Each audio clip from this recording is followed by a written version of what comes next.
Hello, my friend. It's good to have you here again. This is John, and today, I want to talk with you, slowly, gently, about something that makes life feel a little brighter, a little lighter, our hobbies.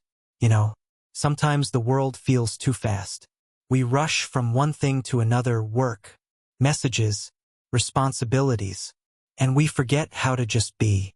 But hobbies, small hobbies, remind us that life doesn't always have to move quickly. They remind us to enjoy the little moments, to connect with what truly makes us happy. So today, let's slow down together. Let's breathe and talk and imagine. Let's explore how our hobbies bring peace, comfort, and maybe even meaning to our everyday lives. When I was a kid, I loved building things. Could be anything. A model airplane, a puzzle, or even just stacking blocks. I didn't care if it looked perfect. I just loved creating something with my hands.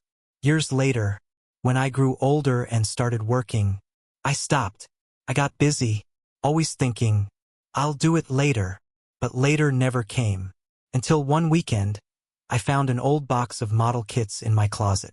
And when I started building again, I felt something I hadn't felt in years. It wasn't about finishing the model. It was about the feeling. That peaceful focus when your hands are busy and your mind is calm. That's what a hobby is. It's not just something you do.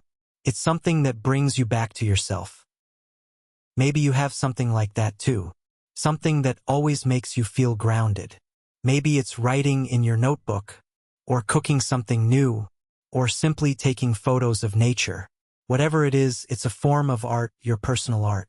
Because when you do what you love, you create beauty, even if it's only for yourself. I once asked my friend Emma what her favorite hobby was. She smiled and said, collecting stories. At first, I didn't understand. You mean books? I asked. She shook her head. No, real stories from people. She loved talking to strangers, asking them about their lives, their dreams, their memories. She said every time someone shared something honest, it felt like a tiny treasure, a story that only existed in that one moment. I thought that was beautiful. Her hobby wasn't something you could hold in your hands, but it was still something that fed her soul. So, you see, hobbies come in all shapes and forms. Some people knit or paint. Some people take long walks or write poems. Some collect stamps. Others collect experiences. There's no right kind of hobby, only the kind that makes you feel alive. If you're learning English right now, maybe that's your hobby too. And that's amazing, because learning a language is one of the most creative hobbies there is. You're not just learning words, you're building bridges. You're connecting to new cultures, new ideas, new people. Sometimes, I tell my students to stop thinking of English as a subject. Think of it as your daily hobby, something you do slowly, lovingly, without fear. When you listen to podcasts, read short stories, or talk with someone, you're creating your own language garden. And every small effort is like planting a new flower. There's something deeply peaceful about doing things with no pressure. No one telling you to be perfect, no deadlines, no scores. Just you, your curiosity, and your joy. When I play my guitar at night, I sometimes forget the world around me. The sound fills my small room, and time slows down. It doesn't matter if I play the wrong chord. It's still my song, my moment. That's the freedom hobbies give us. The freedom to simply be imperfect. Let's talk about new hobbies. Starting something new can be scary. We often say, oh, I'm too old for that, or I'm not talented. But the truth is, hobbies are not about talent. They're about trying. A few months ago, I started learning photography. First, all my pictures looked terrible, too dark, too blurry, too weird. But little by little, I learned.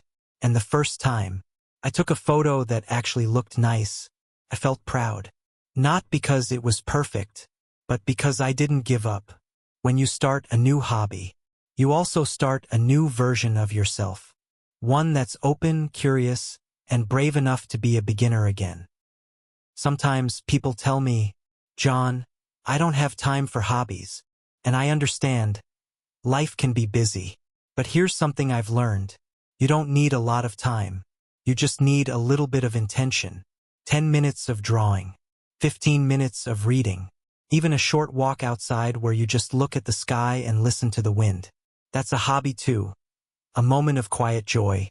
Because hobbies aren't just about what you create. They're about how you feel while doing it. They help you reconnect with the part of you that just enjoys being alive. Let me tell you another story.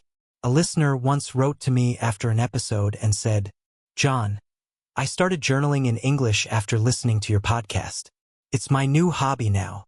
She said she only wrote a few sentences each night about what she saw, what she felt, what she hoped for. First, she was shy. But after a few weeks, she said she started to look forward to it. She wrote, "It feels like I'm talking to myself in a kinder way. I can see my thoughts more clearly." That's the quiet power of hobbies. They heal. Not always in big, dramatic ways, but softly, quietly, like a whisper saying, "You're doing okay." If you ever feel lost, try creating something with your hands, or your voice, or your mind.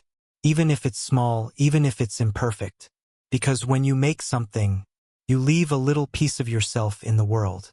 Cook a meal, write a poem, take a photo, build a small dream, one hobby at a time. You'll be surprised how much peace it brings. Not from success, but from presence. You know, I think hobbies teach us something very important about life. They teach us patience. They teach us joy in small progress. And they teach us to be gentle with ourselves. No one learns guitar in one day. No one becomes fluent in English overnight. But little by little, with time and love, you grow. Every time you return to your hobby, it's like saying to yourself, "I care about me." And that's something we all need to remember more often. So maybe tonight, after you finish this podcast, I want you to do one small thing. Take 10 minutes, just 10, and do something you enjoy. Draw a flower. Watch the sunset. Write one paragraph in English. Play a song you love. Not for success, not for likes, not for anyone else. Just for you. Because in the quiet moments, in the simple acts, that's where happiness hides. My friend, thank you for spending this time with me. You've listened with patience, with calm, with heart. And that's exactly what learning and living is about. If this podcast brought you a little peace, or reminded you of something you love, then I'm grateful. I'm John. And this has been Finding Happiness in Hobbies, a Calm English podcast. Until next time, take care of yourself, be kind, and never stop finding joy in the little things you do.